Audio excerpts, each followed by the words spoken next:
42년을 살아오며 단 한 번도 의심해 본 적 없는 사람이 있었습니다. 바로 아내였죠. 10년을 함께 산 아내가 어느 날 조용히 말했습니다. 여보, 나 아기 생겼대. 그토록 기다리던 소식이었습니다. 하지만 며칠 후 택배로 도착한 상자 하나가 모든 걸 바꿔놓았습니다. 유전자 검사 키트 부모 태아 친자관계 확인용. 손이 떨렸습니다. 아내에게 물었죠. 이게 뭐야? 그녀는 웃으며 대답했습니다. 잘못 배송된 거야. 하지만 상자에는 아내 이름이 선명했습니다. 그날 밤 저는 처음으로 아내를 의심하기 시작했습니다. 10년을 믿어온 사람이 10년을 함께 꿈꿔온 아이가 모두 거짓일 수도 있다는 생각에 잠을 이룰 수가 없었습니다. 무슨 특별한 사연이 있었는지 시작 전에 구독 한 번씩 눌러주시면 제게 큰 힘이 됩니다. 지금 바로 사연을 시작해 보겠습니다. 저는 정혜민, 42살입니다. 서울 근교 신도시에 있는 작은 아파트에서 아내와 단둘이 살고 있어요. 공무원이죠. 구청 민원과에서 15년째 일하고 있습니다. 화려하진 않지만 안정적인 삶이었습니다. 매일 아침 7시에 일어나 출근하고 저녁 6시에 퇴근해서 집으로 돌아오는 일상이 반복됐죠. 말이 많은 편은 아닙니다. 어릴 적부터 그랬어요. 형제도 없이 자라서 그런지 혼자 있는 게 편했고 굳이 말하지 않아도 알아주는 사람이 있으면 그걸로 충분하다고 생각했습니다. 그런 제게 아내 소연은 참 신기한 사람이었어요. 제가 말하지 않아도 제 마음을 알아주는 것 같았거든요. 결혼한 지 벌써 10년이 됐습니다. 32살에 선을 봐서 만났죠. 첫 만남이 기억나요. 카페에서 마주 앉았는데 소연은 수줍게 웃으며 커피를 마시고 있었습니다. 말이 없는 저를 불편해하지 않더라고요. 그냥 조용히 창밖을 보다가 가끔 제 눈을 마주치며 웃어줬어요. 그 미소가 참 따뜻했습니다. 연애는 길지 않았어요. 6개월 만에 결혼을 결심했죠. 소연도 혼자 사는 게 익숙한 사람이었습니다. 부모님이 일찍 돌아가셔서 이모 집에서 자랐다고 했어요. 그래서 그랬는지 저처럼 말이 많지 않았고 혼자 있는 시간을 소중히 여겼습니다. 우리는 서로를 이해했어요. 말하지 않아도 알 수 있는 것들이 있었죠. 결혼 생활은 평온했습니다. 큰 싸움도 없었고 특별히 화려한 일도 없었어요. 주말이면 함께 마트를 가고 가끔 영화를 보러 가는 게 전부였죠. 소연은 집에서 프리랜서로 일했어요. 디자인 일이었는데 집에서 노트북 하나로 조용히 작업하는 모습이 참 평화로워 보였습니다. 하지만 한 가지 우리에게 없는 게 있었어요. 아이였습니다. 결혼하고 3년쯤 지났을 때부터 아이를 갖고 싶다는 생각이 들었어요. 주변 친구들은 하나둘 아이를 낳고 명절 때마다 가족 사진을 보내왔죠. 저도 그런 모습이 부러웠습니다. 아버지가 되고 싶었어요. 소연도 마찬가지였던 것 같아요. 병원도 다녀보고 검사도 받아봤지만 특별한 문제는 없다고 했습니다. 그냥 때가 안 된 거라고. 의사는 스트레스 받지 말라고 했죠. 그래서 기다렸어요. 조급해하지 않으려 애썼습니다. 언젠가는 오겠지. 그렇게 생각하며 지냈어요. 그렇게 7년이 흘렀습니다. 봄이었어요. 목련이 피기 시작하는 4월 초였죠. 퇴근하고 집에 돌아왔는데 소연이 거실 소파에 앉아 있었습니다. 평소와 달리 손에 뭔가를 들고 있더라고요. 하얀 봉투였어요. 여보, 소연이 저를 불렀습니다. 목소리가 약간 떨리고 있었어요. 왜 그래? 저는 가방을 내려놓고 소연 옆에 앉았습니다. 나 아기 생겼대. 그 한마디에 세상이 멈춘 것 같았어요. 귀가 멍해졌습니다. 아내 얼굴을 빤히 바라봤죠. 소연은 조용히 웃고 있었습니다. 눈가가 촉촉했어요. 정말 제 목소리도 떨렸습니다. 응, 오늘 병원 갔다 왔어. 소연이 봉투를 건넸습니다. 초음파 사진이었어요. 아직 형체도 제대로 보이지 않는 작은 점 하나. 하지만 그게 제 아이였습니다. 우리 아이. 손이 떨렸어요. 사진을 붙잡고 한참을 말없이 바라봤습니다. 가슴이 벅차올랐죠. 7년을 기다렸습니다.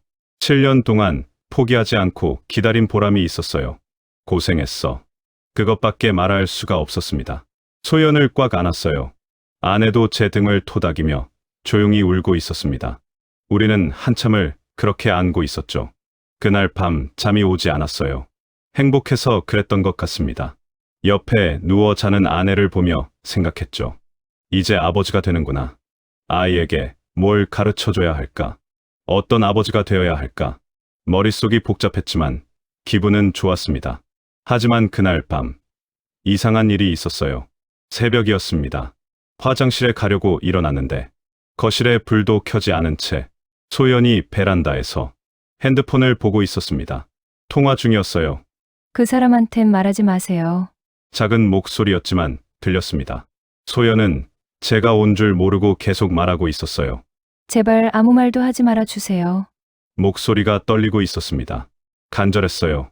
저는 그 자리에 멈춰섰습니다. 누구랑 통화하는 걸까? 그 사람이 누구지? 왜 저한테 말하지 말라는 거지? 소연이 고개를 돌렸습니다. 저와 눈이 마주쳤어요. 깜짝 놀란 표정이었습니다. 아, 여보? 서둘러 전화를 끊더라고요. 누구랑 통화했어? 최대한 자연스럽게 물었습니다. 아, 친구. 소연이 웃으며 대답했어요. 새벽에? 응, 걔가 지금 해외에 있거든, 시차 때문에. 그럴듯한 대답이었습니다. 하지만 뭔가 찜찜했어요. 아내 표정이 평소와 달랐거든요. 눈빛이 불안해 보였습니다. 그래, 자러 가. 더 이상 묻지 않았습니다. 하지만 가슴 한편이 무거워졌어요. 다시 침대에 누웠지만 잠이 오지 않았습니다. 옆에 누운 아내를 보며 생각했죠. 방금 그 전화는 뭐였을까? 왜 저한테 말하지 말라고 했을까? 아마 별일 아닐 거야. 저는 스스로를 다독였습니다. 친구한테 임신 소식을 먼저 알렸나 보다. 그래서 제게는 말하지 말라고 한 거겠지. 그렇게 생각하려 했었어요. 하지만 불안은 쉽게 사라지지 않았습니다. 그날 이후로 뭔가 달라졌습니다. 아내가 달라진 건지, 제가 달라진 건지 모르겠어요. 아마 둘 다였을 겁니다. 임신 소식을 들은 후 일주일쯤 지났을 때부터였어요. 소연의 행동이 조금씩 이상해 보이기 시작했습니다. 먼저 병원을 혼자 다녀왔어요. 산부인과 정기 검진이 있다고 했는데 같이 가자는 제 말을 거절했습니다. 여보, 나도 같이 갈까? 괜찮아, 그냥 검진이야, 별거 아니야. 그래도 첫 아기인데 나도 같이 가고 싶은데. 다음에, 오늘은 그냥 빨리 다녀올게. 소연은 웃으며 말했지만 왠지 서두르는 것 같았어요. 제 눈을 제대로 마주치지 않더라고요. 평소 같지 않았습니다.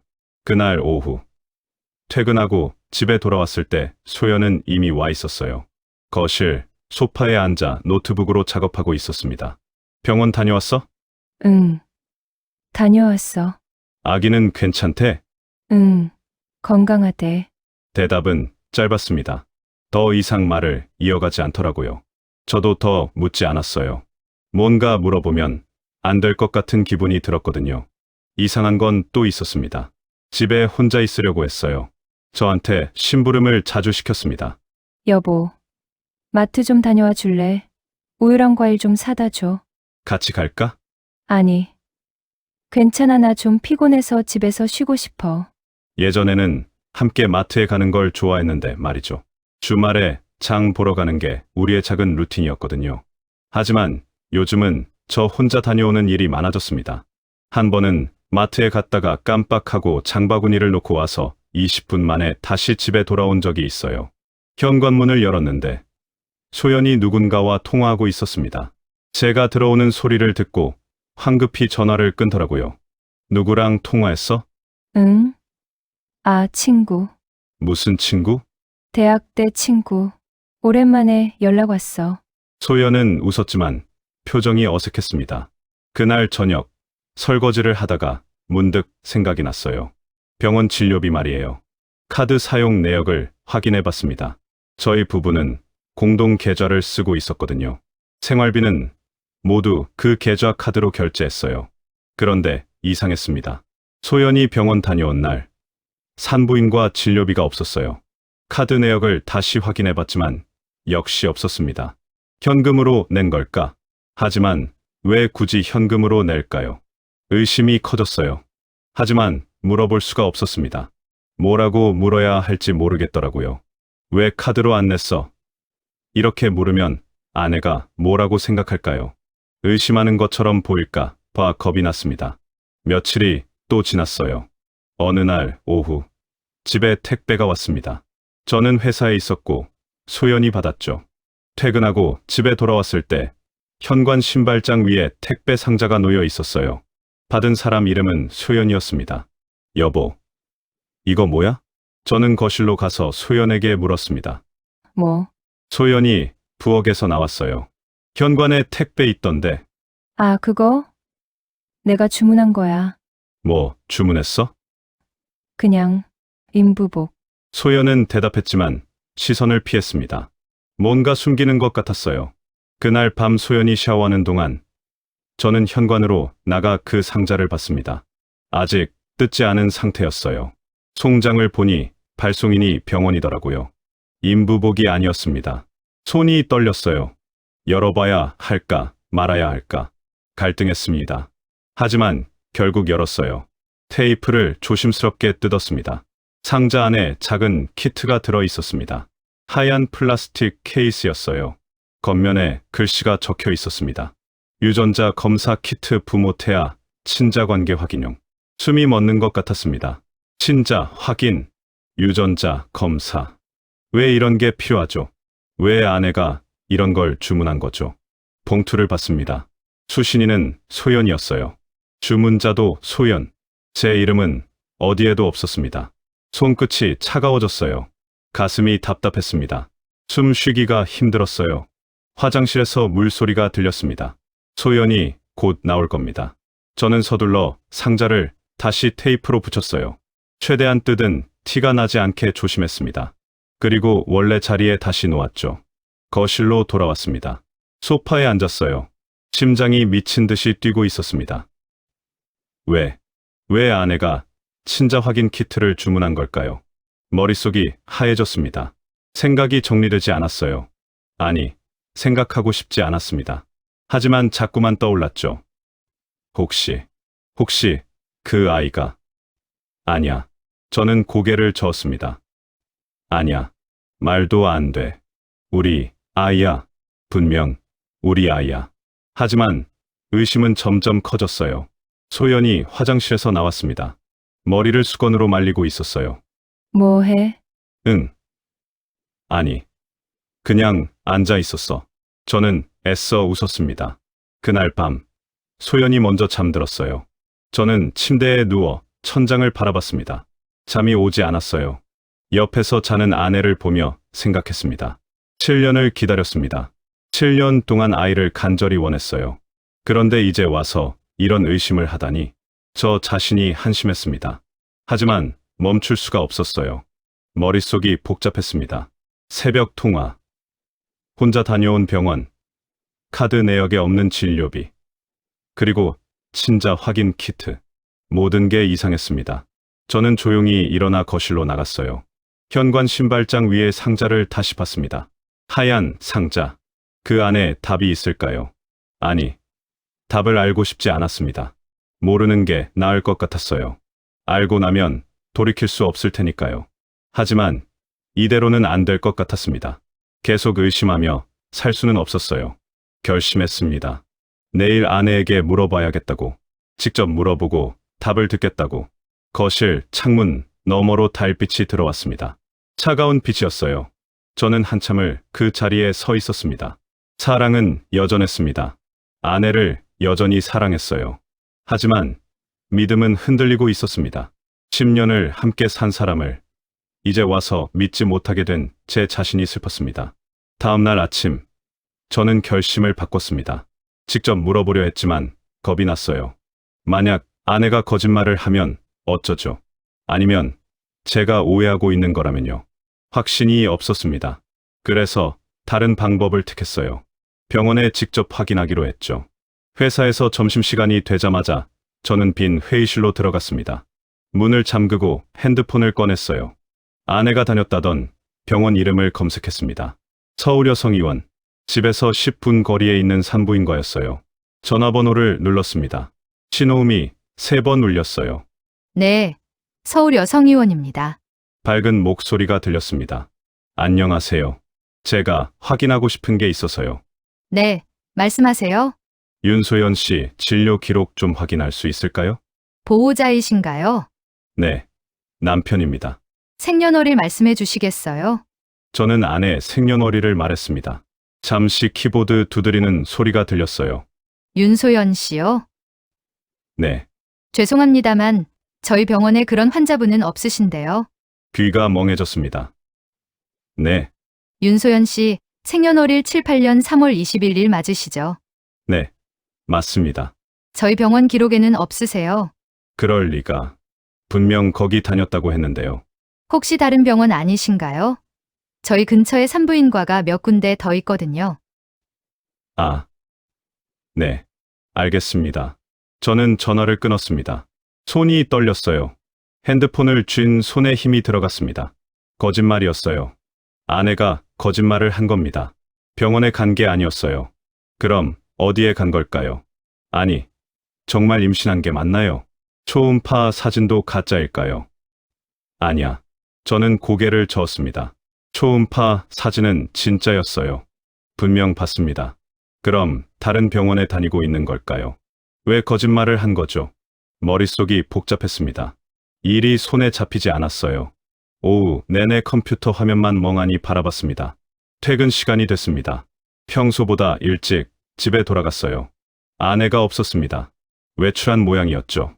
기회였어요. 저는 안방으로 들어갔습니다. 서랍을 열었어요. 아내의 서랍이었습니다. 평소라면 절대 열어보지 않았을 서랍이죠. 하지만 지금은 달랐어요. 알아야 했습니다. 서류 몇 장이 보였어요. 카드 명세서, 은행 통장, 그리고 하얀 봉투 하나. 봉투를 꺼냈습니다. 병원 로고가 찍혀 있었어요. 서울여성의원이 아니었습니다. 다른 병원이었어요.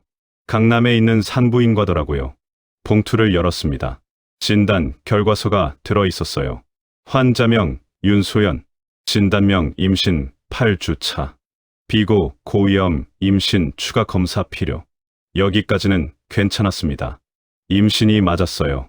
다만 다른 병원에 다니고 있었던 거죠. 하지만 그 아래 작은 글씨가 보였습니다. 손글씨였어요. 누군가 펜으로 적어놓은 메모 같았습니다. 배우자, 외 가능성 확인 필요. 환자 요청에 의한 비공식 메모.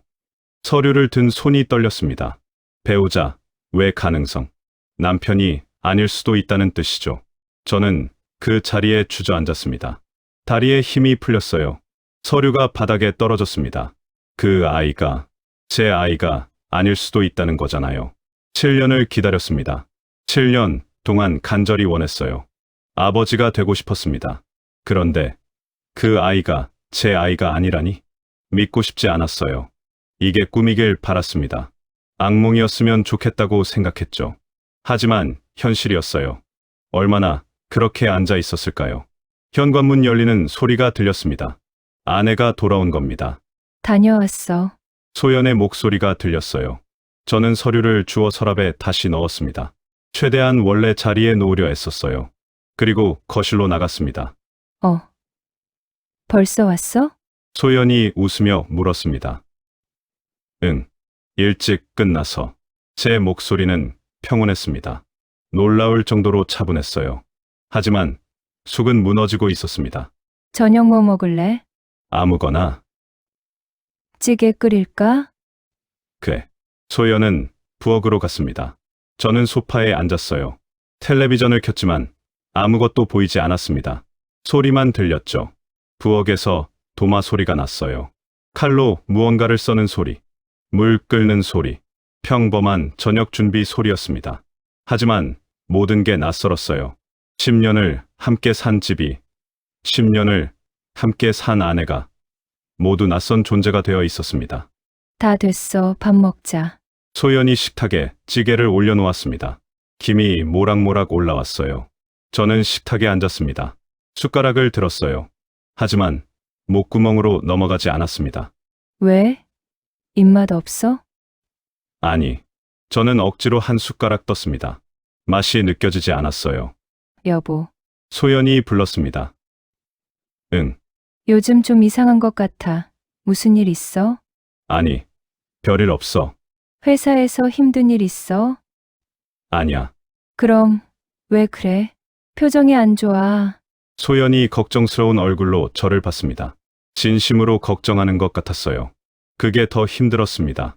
저를 속이면서도 걱정하는 척할 수 있다는 게 피곤해서 그래. 그래? 그럼 일찍 자. 응. 대화가 끊겼습니다. 둘 다 말없이 밥을 먹었어요. 숟가락 부딪히는 소리만 들렸습니다. 밥이 식어가고 있었습니다. 김이 사라지고 찌개가 미지근해졌어요. 저는 그걸 바라봤습니다. 우리 관계도 저렇게 식어가는 걸까요? 묻고 싶었어요. 그 아이가 누구 아이냐고, 왜 거짓말을 했냐고. 하지만 입이 떨어지지 않았습니다. 물어보는 순간 모든 게 끝날 것 같았거든요. 10년을 함께 쌓아온 것들이 한순간에 무너질 것 같았습니다. 그래서 참았어요. 아무 말도 하지 않았습니다. 저녁을 먹고 설거지를 했습니다.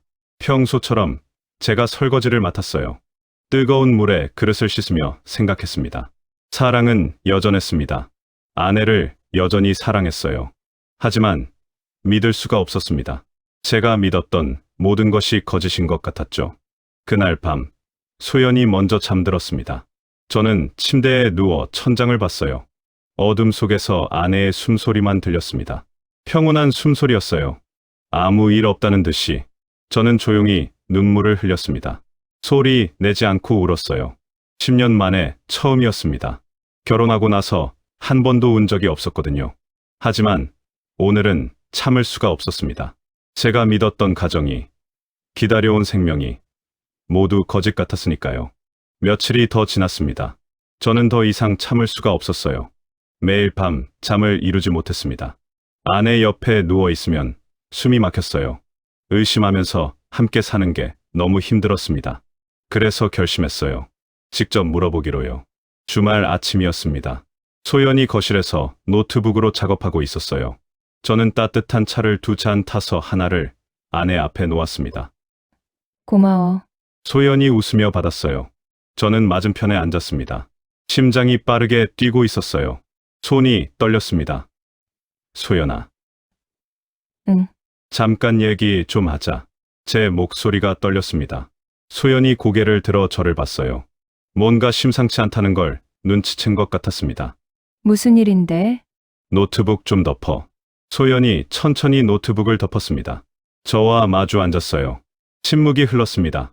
짧은 시간이었지만 영원처럼 느껴졌어요. 소연아. 응. 아이. 목소리가 나오지 않았습니다.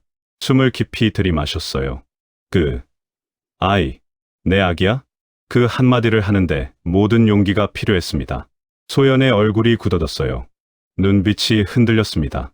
손이 떨리고 있었어요. 무슨 말이야? 내가 물어봤잖아. 그 아기가 내 아기냐고. 제 목소리는 평온했습니다. 하지만 속은 무너지고 있었어요. 소연이 고개를 숙였습니다. 한참 동안 아무 말이 없었어요. 침묵이 길어졌습니다. 미안해. 작은 목소리였습니다. 미안하다고? 나도 모르겠어. 소연이 고개를 들었어요. 눈에 눈물이 고여 있었습니다. 모른다는 게 무슨 뜻이야? 정말 모르겠어. 아내가 울기 시작했습니다. 어깨가 떨렸어요. 저는 그 모습을 가만히 바라봤습니다. 화가 나지 않았어요. 오히려 허무했습니다. 왜 그랬어? 제가 물었습니다. 우리가 얼마나 기다렸는데. 7년을 기다렸잖아. 미안해. 미안하다는 말 말고 제 목소리가 조금 높아졌습니다. 왜 그랬냐고? 소연이 얼굴을 손으로 가렸어요. 흐느끼는 소리만 들렸습니다. 한참 후 아내가 입을 열었습니다. 당신은 늘 바빴어. 뭐? 회사에서 돌아오면 피곤하다고 쉬기만 했잖아. 나한테 관심도 없었어. 소연의 목소리가 떨렸습니다. 난 혼자였어. 하루 종일 집에 혼자 있으면서 외로웠어. 그게 이유야?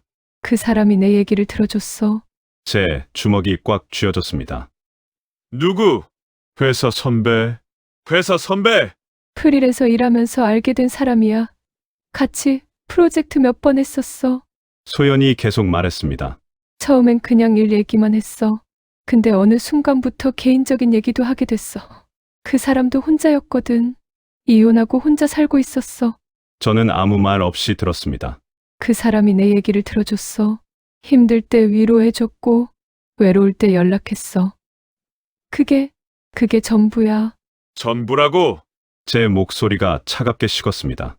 그래서 그 사람 아이를 가진 거야? 모르겠다니까. 소연이 울며 말했습니다. 진짜 모르겠어?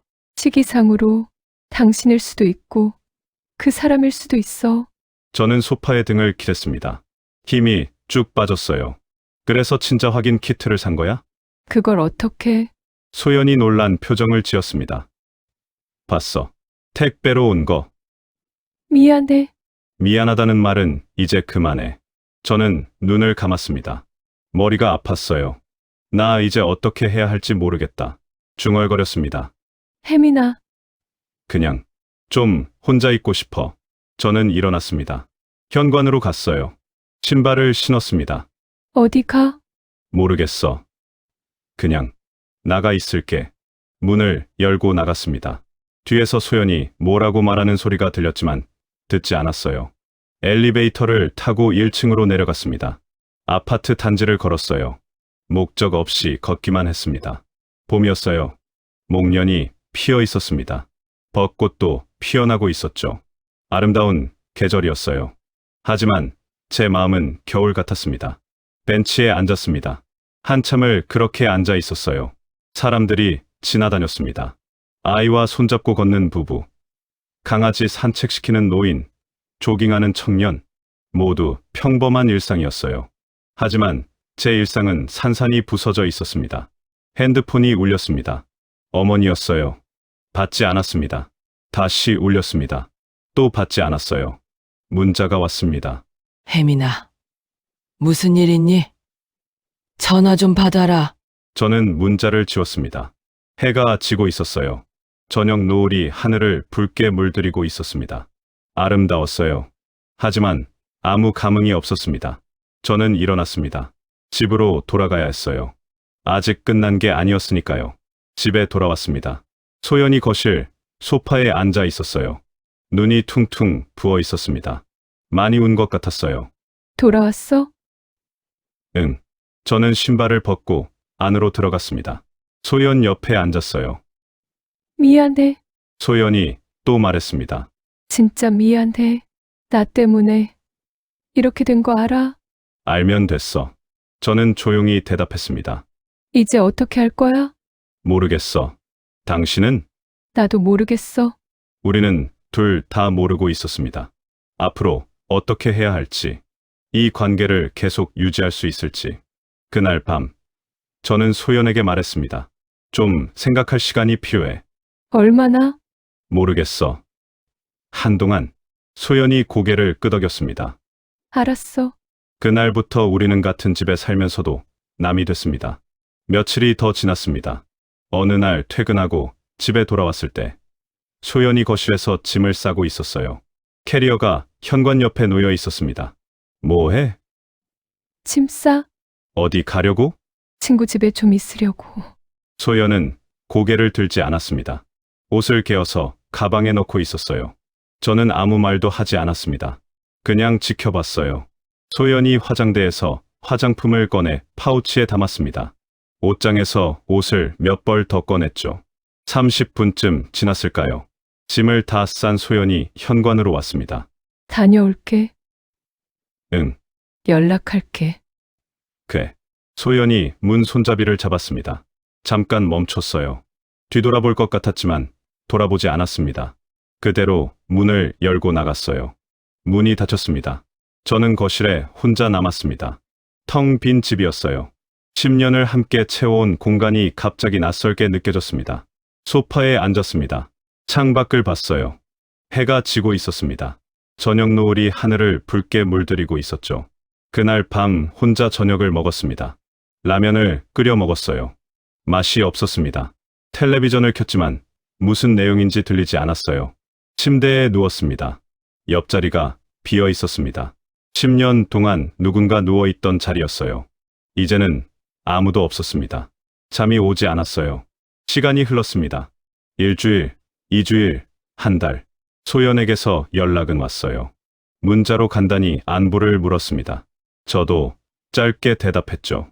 그게 전부였어요. 회사에 다니고, 집에 돌아와 밥을 먹고, 잠을 자는 일상이 반복됐습니다. 평범한 일상이었지만 공허했어요. 봄이 지나가고 있었습니다. 목련이 지고 벚꽃도 졌어요. 실록이 짙어지고 있었습니다. 어느 주말 오후 어머니가 찾아왔습니다. 현관벨이 울렸어요. 문을 열었더니 어머니가 서 계셨습니다. 68이신 어머니는 평소처럼 단정한 옷차림이었어요. 왜 이렇게 연락을 안 받니? 바빴어요. 바쁜 게 아니라 피하는 거지. 어머니가 안으로 들어오셨습니다. 거실을 둘러보시더니 한숨을 쉬셨어요. 집이 왜 이 모양이니? 설거지가 쌓여 있었습니다. 빨래도 개지 않은 채 소파에 쌓여 있었어요. 제가 할게요. 앉아. 어머니가 소파에 앉으셨습니다. 저도 앉았어요. 소연이 나갔다며. 누가 그러던가요? 내 얼굴만 봐도 알겠다. 다 써 있어. 어머니는 제 얼굴을 보셨습니다. 무슨 일 있었니? 말하고 싶지 않았습니다. 하지만 어머니 앞에서는 숨길 수가 없었어요. 결국 다 말씀드렸습니다. 임신 소식, 의심, 고백, 그리고 헤어짐까지. 어머니는 조용히 들으셨습니다. 중간에 끊지도 않으셨어요. 다 듣고 나서 한참을 말씀이 없으셨습니다. 너무 미워하지 마라. 어머니가 입을 여셨습니다. 사람은 완벽하지 않다. 실수도 하고 잘못도 해. 하지만 미움도 오래 품으면 결국 자기만 다친다. 어머니의 목소리는 부드러웠습니다. 내 아버지도 그랬어. 젊었을 때 잘못한 적 있었지. 아버지가요? 응. 너 어렸을 때야. 나도 많이 힘들었어. 용서할 수 없을 것 같았지. 어머니가 창밖을 보셨습니다. 근데 이유하고 있으니까 내가 더 힘들더라. 매일 그 생각만 하고 살았어. 잠도 못 자고. 그래서요? 결국 용서했어. 아버지를 위해서가 아니라 나를 위해서. 어머니가 제 손을 잡으셨습니다. 용서는 상대를 위한 게 아니야. 자기가 다시 살아가기 위한 약속이야. 그 말이 가슴에 와닿았습니다. 생각해봐. 미워하면서 평생 살 거니? 내 인생이야. 소연이 잘못했어. 하지만 내가 미워하면서 고통받을 필요는 없어. 어머니가 일어나셨습니다. 천천히 생각해봐. 엄마는 내가 행복했으면 좋겠다. 어머니가 돌아가셨습니다. 저는 혼자 남아 생각했습니다. 어머니 말씀이 맞았어요. 미워하면서 사는 건 제 자신을 괴롭히는 일이었습니다. 창밖을 봤습니다. 베란다에 화분이 보였어요. 소연이 심어둔 화분이었습니다. 물도 주지 않아 시들어 있었죠. 일어나서 베란다로 나갔습니다. 화분을 들여다봤어요. 말라 있었습니다. 하지만 자세히 보니 작은 새싹이 돋아나고 있었어요. 물을 줬습니다. 천천히 물이 스며들었어요. 흙이 촉촉해졌습니다. 그날부터 매일 물을 줬습니다. 새싹이 조금씩 자랐어요. 일주일쯤 지나자 잎이 펴지기 시작했습니다. 저도 조금씩 변하고 있었습니다. 미움이 옅어지고 있었어요. 여전히 아팠지만 이전처럼 날카롭지는 않았습니다. 깨달았어요. 사랑이 무너져도 인생은 계속된다는 걸. 그리고 제가 다시 살아가려면 용서해야 한다는 걸. 용서는 있는 게 아니었습니다. 다만 미움을 내려놓는 거였어요. 어느 날 아침 소연에게 문자를 보냈습니다. 괜찮아, 이제 괜찮아. 답장은 오지 않았습니다. 하지만 괜찮았어요. 제가 보낸 건 소연을 위해서가 아니라 저를 위해서였으니까요. 그날 저녁 베란다에 나갔습니다. 바람이 불고 있었어요. 시원한 바람이었습니다. 창가에 핀 목련이 흩날렸습니다. 하얀 꽃잎이 바람에 날려 멀리 떠나갔어요. 저는 중얼거렸습니다. 미움도 결국 사랑이 지나간 자리야. 봄이 가고 있었습니다. 하지만 새로운 계절이 오고 있었어요. 화분의 새싹처럼 저도 다시 시작할 수 있을 것 같았습니다. 천천히, 조금씩.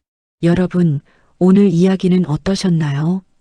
사랑하는 사람을 의심해야 했던 한 남자의 이야기였습니다. 용서는 쉽지 않습니다. 하지만 때로는 용서가 우리 자신을 위한 선택이 되기도 하죠.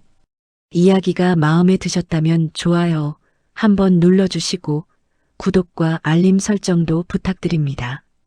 다음에도 좋은 이야기로 찾아뵙겠습니다. 감사합니다.